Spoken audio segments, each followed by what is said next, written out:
नमस्कार, hornbill TV Bharat में आपके स्वागत है।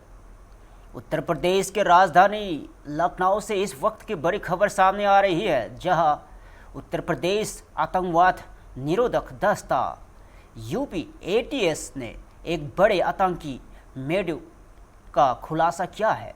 इस गिरोह पर आरोप है कि ये पाकिस्तान में बैठे हेटलर्स के इशारे पर देश के अहम संस्थानों और रेलवे संपत्तियों की निशाना बनाने की साजिश रच रहा था और एटीएस ने इस मामले में मेरठ निवासी शाकिब को गिरोह का सरगना बताते हुए इसके साथ विकास गहलावत और लोकेश और अरबाब को गिरफ्तार किया है।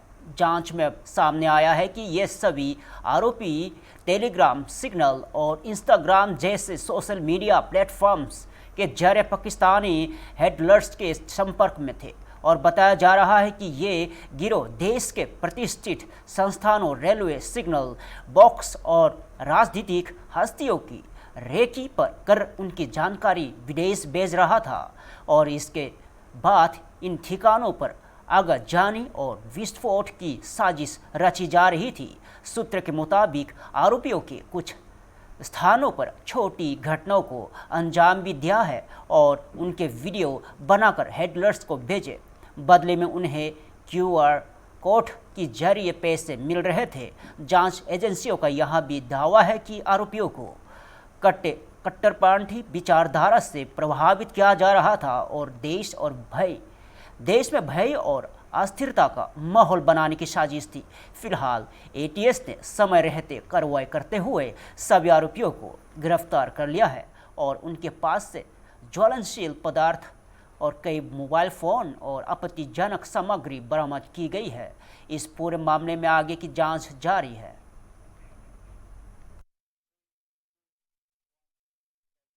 उत्तर प्रदेश के कानपुर के कल्याणपुर क्षेत्र से एक सनसनीखेज मामला सामने आया है, जहां पत्रकारिता की आड़ में चल रहे एक कथित सेक्स रॉकेट का पुलिस ने भंडाफोड़ किया है। इस मामले में मुख्य आरोपी रोहित वर्मा को पुलिस और क्राइम ब्रांच की टीम ने गिरफ्तार कर लिया है। बताया जा रहा है कि आरोपी खुद को पत्रकार बताकर लोगों को गुमराह करता था और इसी आड़ में अवैध गतिविधियों को अंजाम दे रहा था। जांच में सामने आया है कि कोलकाता की एक युवती को नौकरी का झांसा देकर देह व्यापार में ढकेला गया। पीड़िता के खुले से बाद पुलिस हरकत में आई और पूरे गिरोह का पर्दाफाश हुआ और पुलिस को आरोपी के पास से फर्जी चैनल की आईडी, कई होटलों की लिस्ट और अन्य अहम दस्तावेज बरामद हुए हैं। इसके साथ ही कई होटलों के रजिस्टर्ड और CCTV फुटेज भी जब्त किए गए हैं। जांच के दौरान यह भी पता चला है कि इस रॉकेट के तार दूसरे राज्यों से जुड़े हो सकते हैं और पुलिस अब कोलकाता के एक संदिग्ध दादा की तलाश में जुटी है। फिलहाल पुलिस लगातार छापेमारी कर रही है और मामले से जुड़े अन्य आरोपियों की तलाश जारी है। देखिए, आज हमारे पास एक शिकायत प्राप्त हुई थी, जिसमें जो कि एक महिला है, वो मूल निवासी वेस्ट बंगाल की है। उसने शिकायत बताई कि उसको यहाँ पर जॉब के झांसे पर लाया गया और उसके बाद उसको अनैतिक देह व्यापार में ढकेल दिया गया। तो उसी के संबंध में FIR रजिस्टर करी गई है। पूछताछ के दौरान हमारे सामने एक अभियुक्त आया है, जिसको हिरासत में ले लिया गया है, जिसका नाम है रोहित वर्मा। और उसी के संबंध में जब हमने और गहन पूछताछ करी, तो उसमें कुछ होटल्स के नाम भी उजागर हुए हैं, जहाँ पर ये व्यापार चल रहा था। उसी के संबंध में आज एक कोऑर्डिनेटेड रेड करी गई है, जहां शहर के बहुत सारे एरियाज़ के कई होटल्स में ये रेड साथ के साथ करी जा रही है। तो इसमें हम चेक कर रहे हैं कि इनके रजिस्टर्स हैं कि नहीं, इन्होंने आधार कार्ड की कॉपीज़ रखी हैं या नहीं, इनके कैमरेज हैं या नहीं। तो इसी के संबंध में आज ये रेड करी गई। कितने होटल चिन्हित किए गए? अभी तो जो हमारी विवेचना प्रचलित है, पूछताछ में अभी लगभग 20 होटल्स के नाम आए हैं। हमें लग रहा है कि अभी और भी होटल्स इसमें आगे चल के उजागर होंगे। कहाँ से लड़की आई है? वो एक ही लड़की आई है कि और भी लड़कियाँ हैं कुछ? अभी देखिए, पूछताछ चल रही है और उनके द्वारा बताया गया है कि शायद और भी लड़कियां हैं, लेकिन कंफर्म अभी हम विवेचना में कुछ लेन देन होता था बिल्कुल में। बिल्कुल पैसे का लेन देन तो होता ही था, तो ये अभी विवेचना का विषय है। जो भी डिटेल्स आगे आएंगी उसके बारे में आपको डिटेल में बताया जाएगा। लड़की है छापेमारी के दौरान कुछ बरामद हुआ है? जी, हमने उनके रजिस्टर्स लिए हैं जो हमको सस्पिशियस लग रहे थे, और इनके हमने ओनर्स को भी हम पूछताछ के लिए बुलाएंगे आगे। मैम, जो लड़की आई है उसको कौन लेके आया था, किस तरीके से लेके आया, क्या बदलाव लेके आया था? देखिए, अभी इसमें पूछताछ चल रही है और फिर हम आगे आपको अपडेट करेंगे। लखनऊ से बड़ी खबर सामने आ रही है। उत्तर प्रदेश सरकार में मंत्री सुरेश खन्ना ने व्यवस्थाओं में कमी को लेकर सख्त रुख अपनाया है। मंत्री सुरेश खन्ना ने साफ कहा है कि जहां जहां कंपनियां पाई गई है वहां जिम्मेदार अधिकारियों के खिलाफ कार्रवाई तय है, और उन्होंने कहा है कि जिनकी भी जिम्मेदारी बनती है उनके खिलाफ सस्पेंस की कार्रवाई की जाएगी और वेतन भी काटा जाएगा। मंत्री ने यहां भी और भरोसा दिलाया कि सरकार का पूरा प्रयास है कि आम लोगों को बेहतर से बेहतर सुविधाएं उपलब्ध कराई जाए और व्यवस्थाओं में किसी तरह की लापरवाही बर्दाश्त नहीं की जाएगी। सरकार के इस सख्त रुख को प्रशासनिक व्यवस्था में सुधार की दिशा में एक बड़ा कदम माना जा रहा है। मेयर साहब भी हैं, नगर आयुक्त भी हैं और काफ़ी नगर निगम के लगभग सभी संबंधित अधिकारी भी साथ में हैं। ये वार्ड है खासतौर से मैथिली श्रवण ward, Indira Nagar ward number 80 जो मुंशी पुलिया के पास है, और इस्माइलगंज फर्स्ट, और यह है बाबू जगजीवन राम वार्ड। इसमें जो सफाई की व्यवस्था है उसमें बहुत ज़्यादा सुधार की आवश्यकता है। जहाँ जहाँ कमियाँ देखी हैं उसके लिए कह दिया गया है कि जिन लोगों ने की भी जिम्मेदारी यहाँ पर बनती है उनके खिलाफ सस्पेंशन की भी कार्रवाई होगी और उनका वेतन भी कटेगा। तो ये अपने आप में, क्योंकि परसुएशन भी आवश्यक है और पनिशमेंट भी ज़रूरी है। कोशिश ये की जा रही है कि बेहतर से बेहतर सुविधा लोगों को उपलब्ध हो। ट्रांसफार्मर्स का भी कूड़ा अभी होली से पहले भी एक दिन जितने प्रशासनिक अधिकारी थे उनके साथ और बिजली के अधिकारी उनके साथ बैठ के बात भी हुई थी, और ये कोशिश थी कि शायद उस समय जिस समय सफाई हो उस समय बिजली की लाइन ऑफ कर दी जाए ताकि किसी प्रकार की दुर्घटना की अंदेशा न रहे। लेकिन इस साइड में भी अभी जो ट्रांसफार्मर के आसपास का कूड़ा बहुत जो हमारे लिए वो भी बहुत बड़ी चुनौती बनी हुई है, उसको भी साफ करने के लिए कह दिया गया है कि बिजली ऑफ करके उसको भी साफ किया जाए। कई नाली बंद कर रखी गई। एक तो रामायण राय जो पार्क है उसके बगल वाली पूरी बंद कर दी गई। तो ये अपने आप में बहुत बड़ा हमारे लिए चुनौती है। इसीलिए आज हमने कहा है कि उन लोगों के खिलाफ सस्पेंशन की भी कार्रवाई हो जो भी इसके लिए चिन्हित करके दोषी पाए जाएंगे, और उनका वेतन भी कटेगा। साथ ही साथ जो सार्वजनिक शौचालय हैं उसमें भी सुधार की बहुत ज़्यादा आवश्यकता है। उसको भी रेगुलेट कर रहे हैं, उसका चाहे रजिस्टर हो, चाहे वहाँ की आंतरिक व्यवस्था हो, चाहे साफ सफाई की व्यवस्था हो। इसलिए आज का दौरा ये विशेष रूप से इसी उद्देश्य से था। सर, ममता बनर्जी कह रही हैं कि बंगाल में हिंसा MIM और बीजेपी मिलकर कर रही है। ममता बनर्जी भ्रमित हैं पूरी तरीके से। हमारी केंद्र सरकार ने उस क्षेत्र को ये कोशिश की है कि वहाँ पर हर तरीके की सुख और शांति हो, जनता महसूस करे। वहाँ तो एक तरीके से उन्होंने जो कुछ सिनेरियो बना रखा है वो बहुत ही ज़्यादा दुखद है, और बंगाली सेंटीमेंट्स को इस्तेमाल करके वो सत्ता में बनी हुई है।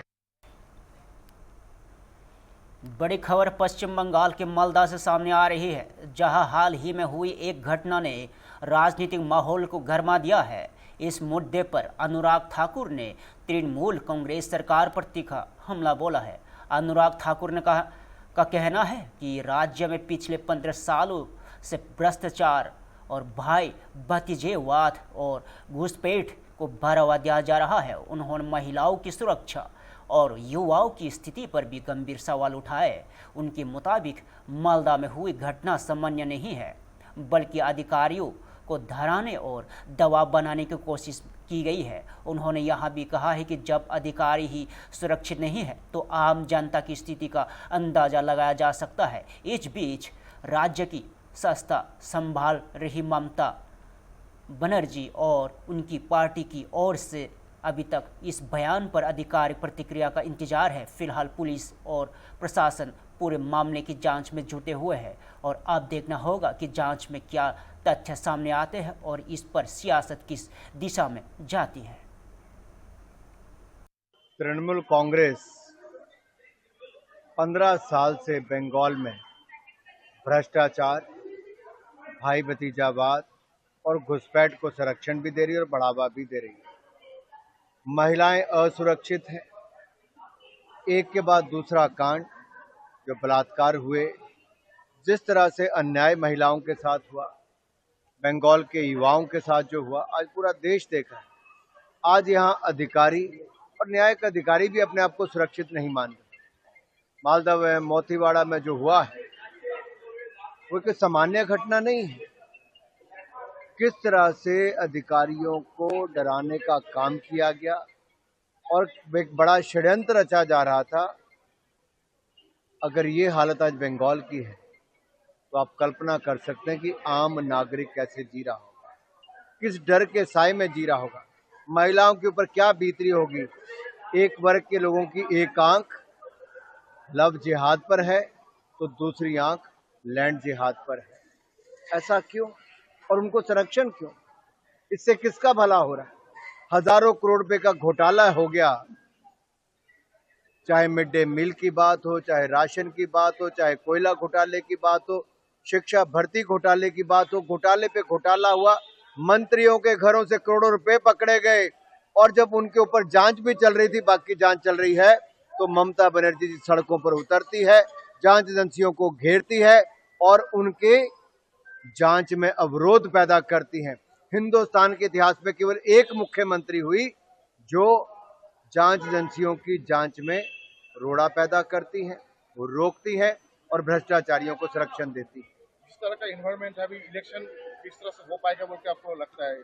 सही तरह का इलेक्शन तो होगा, इलेक्शन कमीशन का काम है इलेक्शन करवाना, लेकिन इलेक्शन के अधिकारियों को डराने धमकाने का काम ममता बनर्जी कर रही है। और इलेक्शन कमीशन ने एक डायरेक्टिव में सभी डिस्ट्रिक्ट मजिस्ट्रेट जो बंगाल में है उनको बोला। मुंबई से एक बड़ी खबर सामने आ रही है, जहां चंद्रशेखर भवनकुले ने all India gem and jewellery domestic council यानी जेसी के 9वें संस्करण के उद्घाटन समारोह में हिस्सा लिया। इस दौरान उन्होंने कहा है कि इस तरह के आयोजन भारत को 2047 तक एक विकसित राष्ट्र बनाने की दिशा में महत्वपूर्ण भूमिका निभाएंगे और उन्होंने यह भी जोर दिया है कि भारतीय आभूषण केवल व्यापार का माध्यम नहीं है, बल्कि ये देश की संस्कृति, परंपरा और विरासत को दुनिया तक पहुंचाने का एक सशक्त माध्यम है। मंत्री भवनकुले ने आयोजन से जुड़ी पूरी टीम की बधाई देते हुए भी घोषणा की है कि सरकार इस सेक्टर में कौशल विकास कोर्स शुरू करने की दिशा में पहल करेगी, जिससे युवाओं को रोजगार के नए अवसर मिल सके। यहाँ आयोजन न केवल जेम और ज्वेलरी इंडस्ट्री को बढ़ावा देने के लिए महत्वपूर्ण है, बल्कि भारत की संस्कृति पहचान को वैश्विक मंच पर मजबूत करने का भी एक प्रयास है। देख रहे हैं और महाराष्ट्र सरकार ज्वेलरी इंडस्ट्री को सपोर्ट करने के लिए और कौन से नए कदम उठा रही है? देखिए, आज देश के और महाराष्ट्र के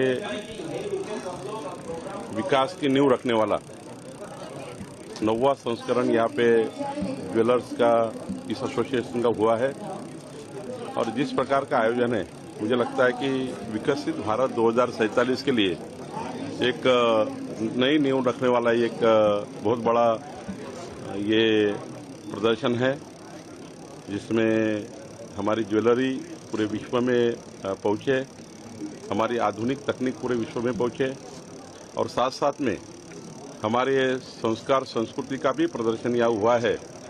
हमारी विरासत को भी ज्वेलरी के माध्यम से संजोया गया है। तो मुझे लगता है एक बहुत बड़ा आयोजन यहाँ हुआ है।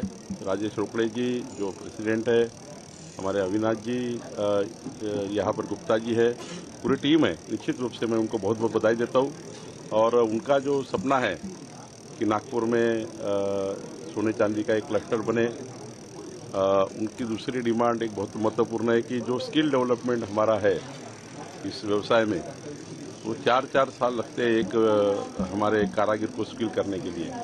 तो एक स्किल डेवलपमेंट का कोर्सेस हमारे महाराष्ट्र सरकार ने स्किल यूनिवर्सिटी में लेना चाहिए।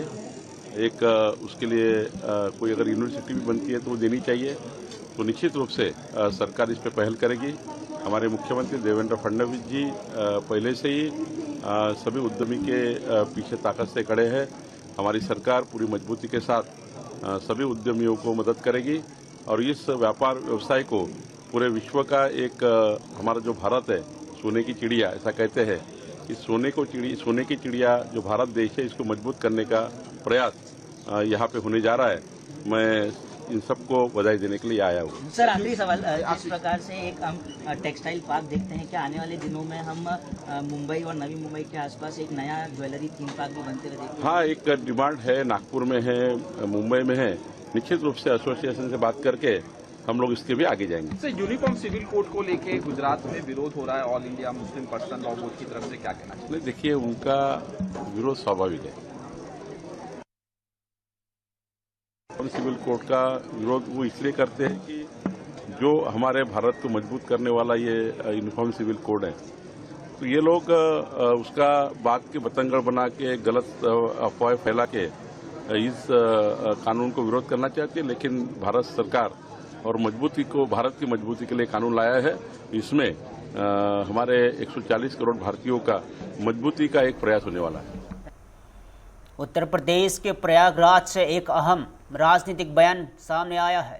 राज्य के उप मुख्यमंत्री केशव प्रसाद मौर्य ने पार्टी कार्यकर्ताओं के साथ बैठक के दौरान 2027 विधानसभा चुनाव को लेकर बड़ा संकेत दिया है। उन्होंने कहा है कि कार्यकर्ताओं से मिलना उसकी प्राथमिकता है और प्रयागराज के 12 विधानसभा सीटों पर इस बार जीत सुनिश्चित करने के लिए विशेष रणनीति बनाई जा रही है, खासकर उन सीटों पर जहां पिछली बार हार का सामना करना पड़ा था।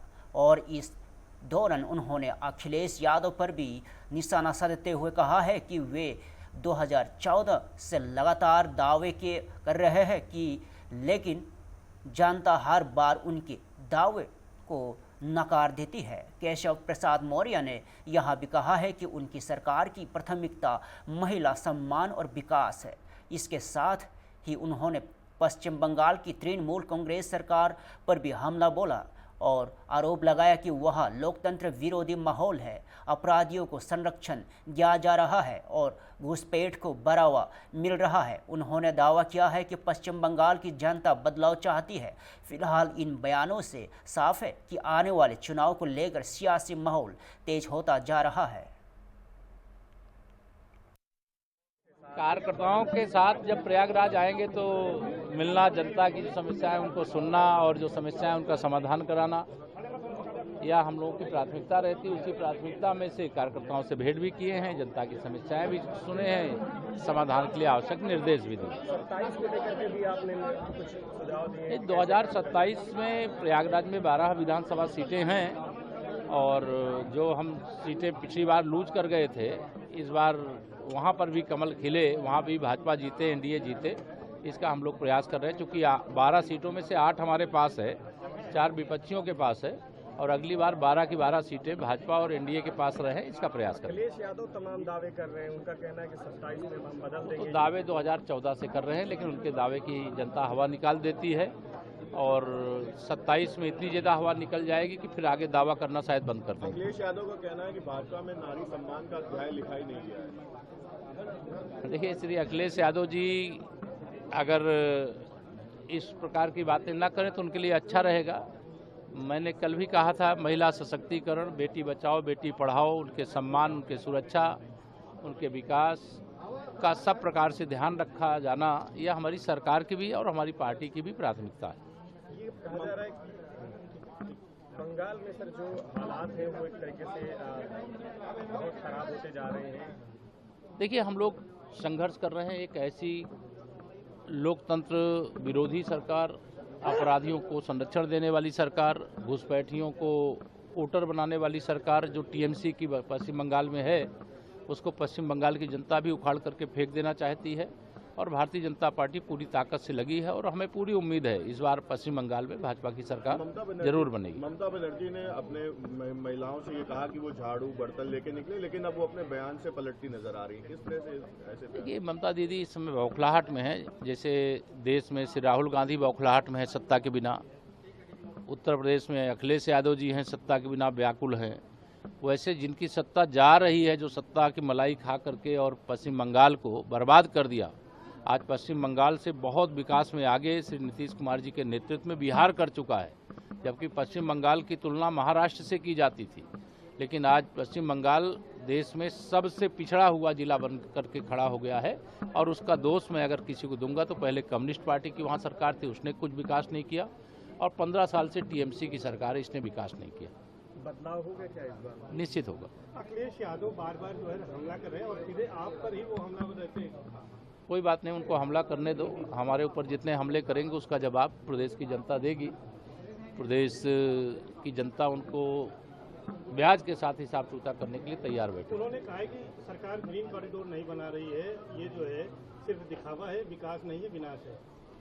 ये जिन्होंने विकास किया नहीं सत्ता में रहते हुए, इसके कारण सत्ता से बेदखल हो गए 2017 में, और बार बार कोशिश कर रहे हैं, वापसी नहीं हो रही है।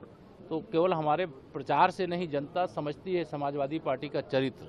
श्री अखिलेश यादव जी के नेतृत्व की सरकार के समय को याद करती है तो कांप उठती है जनता। उस समय न महिलाएं सुरक्षित थी, न व्यापारी सुरक्षित थे, उत्तर प्रदेश में पलायन की स्थिति बन गई थी, अराजकता का वातावरण था, दंगा प्रदेश बन करके खड़ा हो गया था। यहाँ कुंभ मेले को याद करिए, माघ मेले को याद करिए, कांवड़ यात्रा को याद करिए, अयोध्या में राम भक्तों के साथ अत्याचार को याद करिए। तो सपा की सरकार माने अत्याचार ही अत्याचार, वह हिंदुओं पर अत्याचार करने वाली सरकार रही। धन्यवाद। फिलहाल के लिए इतना ही। ताज़ा खबरों बने रहिए हम मिलती भी भारत के साथ।